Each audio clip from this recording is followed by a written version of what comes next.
I'm Catherine. I'm Ilya. This is Ezra, and we're the Podolskys.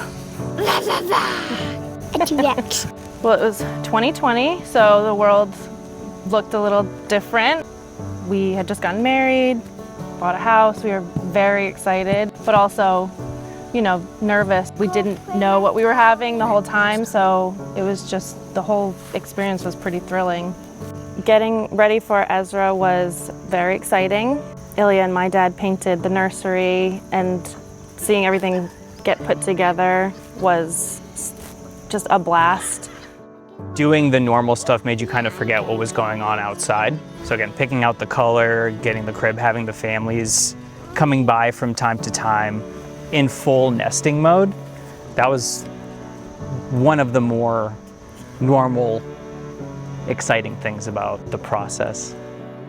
A day after Ezra was born, we were getting ready to get discharged from the hospital and go home, just checking off all of the things that we needed to in order to be discharged, when they did the CHD check and he failed and was moved to the NICU at Women and Infants Hospital.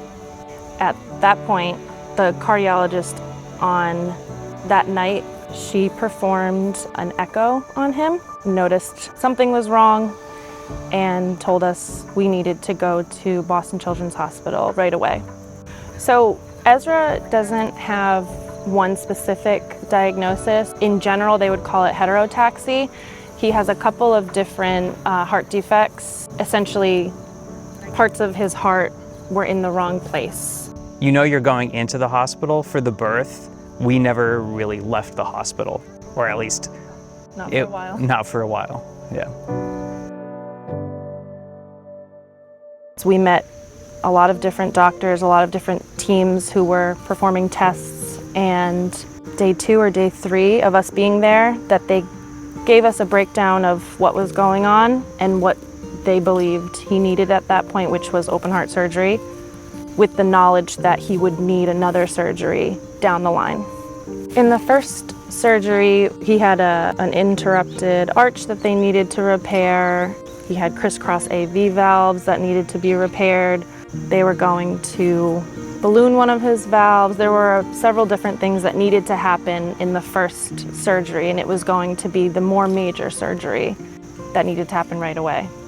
We already hadn't slept in days, so the whole thing, it was pure fight or flight. So you're kind of just in the moment, taking in all the information, and you can't really do anything but go forward. I think things were spinning around us pretty quickly, and it didn't seem like it was stopping. So in the first year, Ezra had 2 open heart surgeries, 1 cath, and a placement of his pacer, which was a separate surgery. What was the most reassuring was that we have seen all of this before, and they've seen it because they've had the patients, they've done the research, they've done the testing.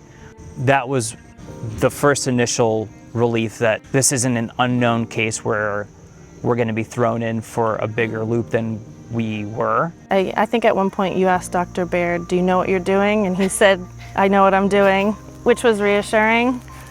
And as we're always told, this is an ongoing thing. There's always going to be more that's learned every day, every year.